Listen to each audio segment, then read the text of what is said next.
Kuchingamidzai pano paSly Media TV nirangu zita ndinoitwa Zvikomberero Machirori.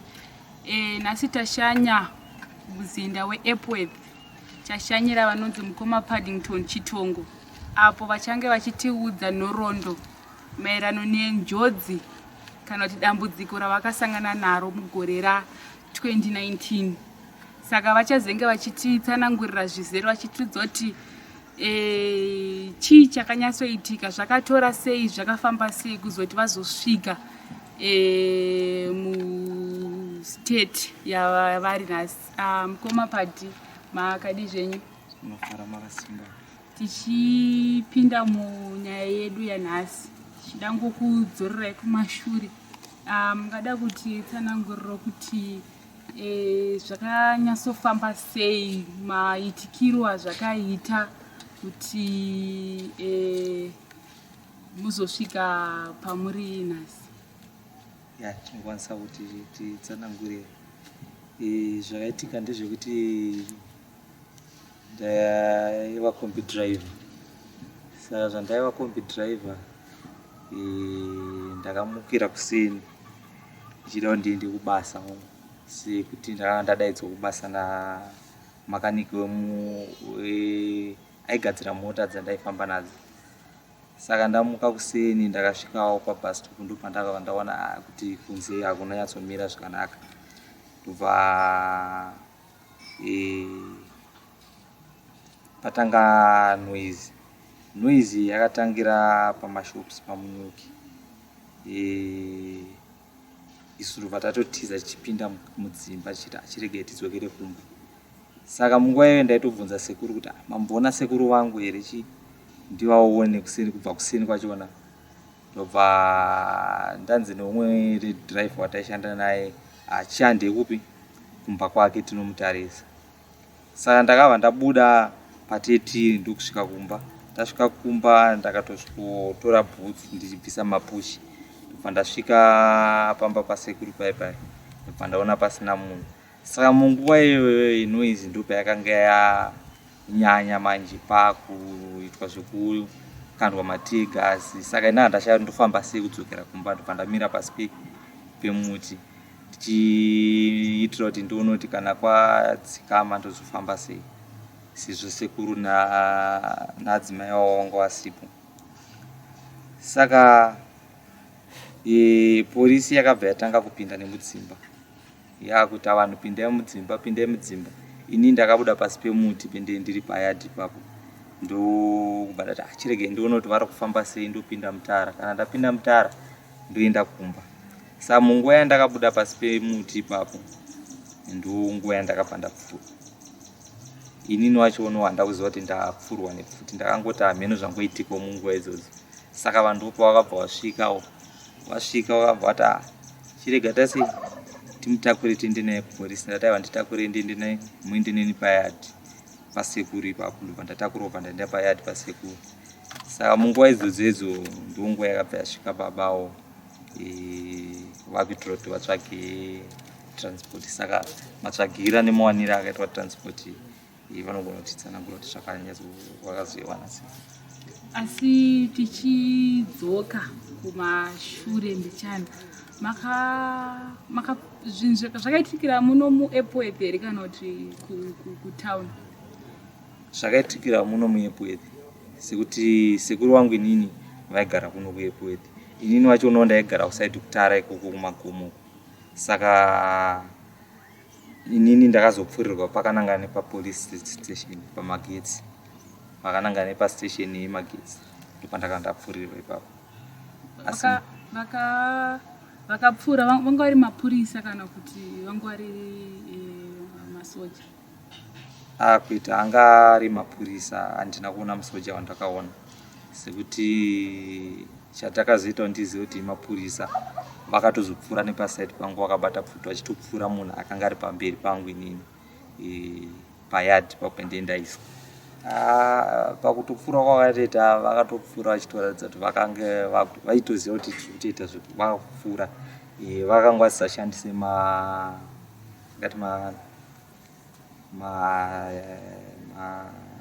matear gas. vaitopfura saka vakazopfura nepasaidi pangu vachikuti vanhu ngavafa vana basa. Saka ndopandakatoziva kuti hai vatoti serious nezvavari kuita.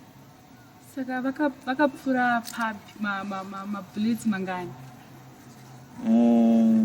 Kupfurwa kwandakaitwa ndakapfurwa infact bara rakapinda neparuoko apo rakabuda apapo, then ndobva razopinda padumbu ndobva rapfura nekuspinal ndo zvakabva zvadisturba makumbo.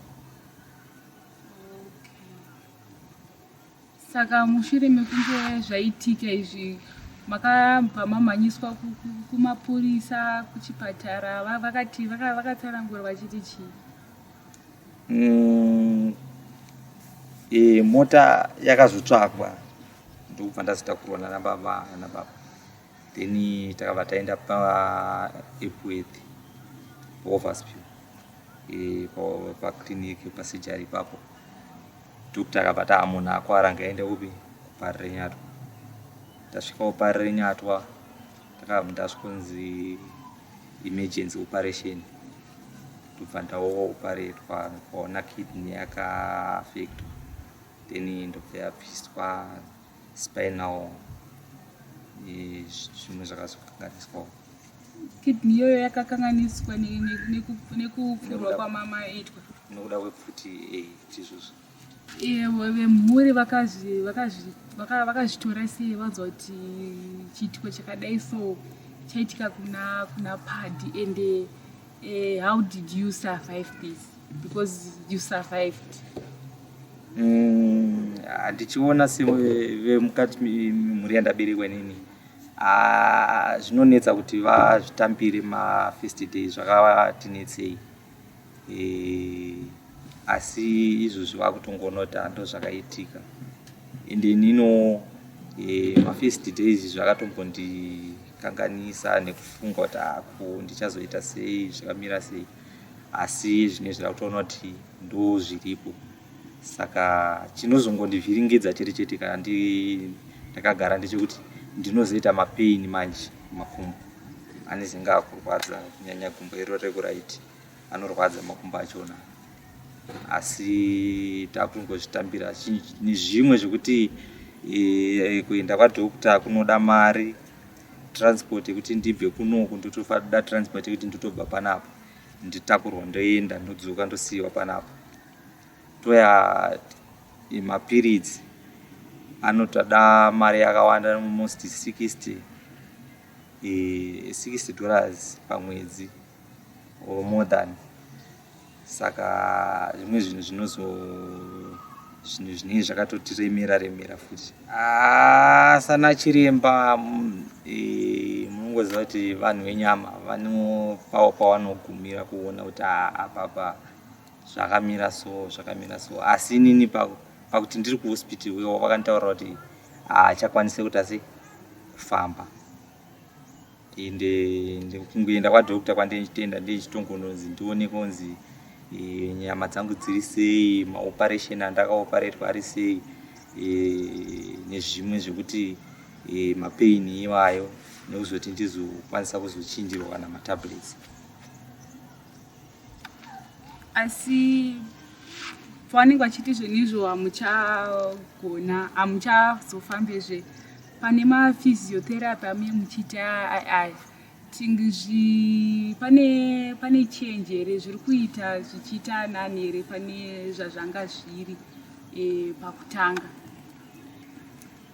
Zvazvinoita ndezvekuti sekukuwara kwatakaita isu kwandakaita ndiri munhu akaafectwa zvakanyanya. Saka marecovery achiona kuti urikavhi zvinotora kunetsa, sekuti spinal yasiyana nekuti kana kuti munhu aita stroke kana chii, asi zvokungoto ndikwanise kumuka ndichigona kuzvigezesa zvine change, sekuti ndaimbogezwawo ipapo zvinenge zviri nani. Ndinganyepe izvozvi handina chandinoita, chanditotoita kutoswera ndakagara pamba, kana ndinewo dhata refoniwo ndongoswerawo ndakatarisanawo nefoni yangu kana kurara mumba, zvekuti kazhinji nguva zhinji ndinenge ndichirwadziwa, saka handina zvimwe zvandikukwanisa kuita izvezvi. Saka ndeapi mashoko amungada kuudza kune ruzhinji rweZimbabwe rwakadai kutiteerera pamaplatforms edu eSly Media? Mungada kuvaudza, mungada rubatsiro rwakaita sei, mungada help yakaita sei, chamunokumbira kuti ruzhinji rweZimbabwe rubatsirei nazvo?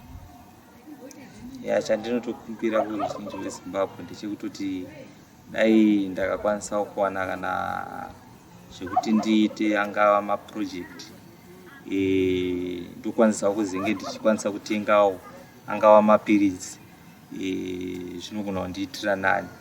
Mhuri yeZimbabwe mazvinzwira kubva kuna mukoma Paddington Chitongo vakasanganawo nedambudziko rema-2019 shootings. He was a victim of those shootings and he survived the shooting, and ndakagara navo pano vanotokwanisawo kufambawo kubva panapa kunosvika mumunda umu, zvichiradzirwa kuti rubatsiro rwavari kuwana kubva kunana chiremba zviri kuradzira kuti zviri kuita ende zvine change. Kune vakasununguka kubata mukoma Paddington Chitongo kuno kuEpworth, ndichati vandipe nhamba dzavo kuti mukwanisa kutaura navo muchivabatsira. Vati vanodaivo kana maprojects ekuita ekuti vagare vari occupied, vagare vane zvekuita pamba. Mukoma Paddington achikumbira kuti mupewo ruzhinji rweZimbabwe nhamba dzenyu. Vanoda kukubatai, vanokubatai panhamba dzipi? Vanongada kusendawo madonations avo vanokubatai ipapo, vanotumira panhamba dzenyu tichii? Vanoda kundibata vanondibata nhamba dzekutanga 0713 55 75 76, dzechipiri dzebhadhi 078 7910 365. ndo nhamba dzavanokwanisa kundibata idzodzo. Mhuri yeZimbabwe mazvinzwira, tasvika pamagumo echirongwa chedu paNhasi. Musakanganwe kusubscribe, musakanganwe kushare, musakanganwe kulike mapages edu pamasocial media platforms edu. PaFacebook Sly Media Productions, Instagram Sly Media, YouTube SlyMedia TV. Don't forget to share, don't forget to subscribe and follow and like our page. Thank you very much.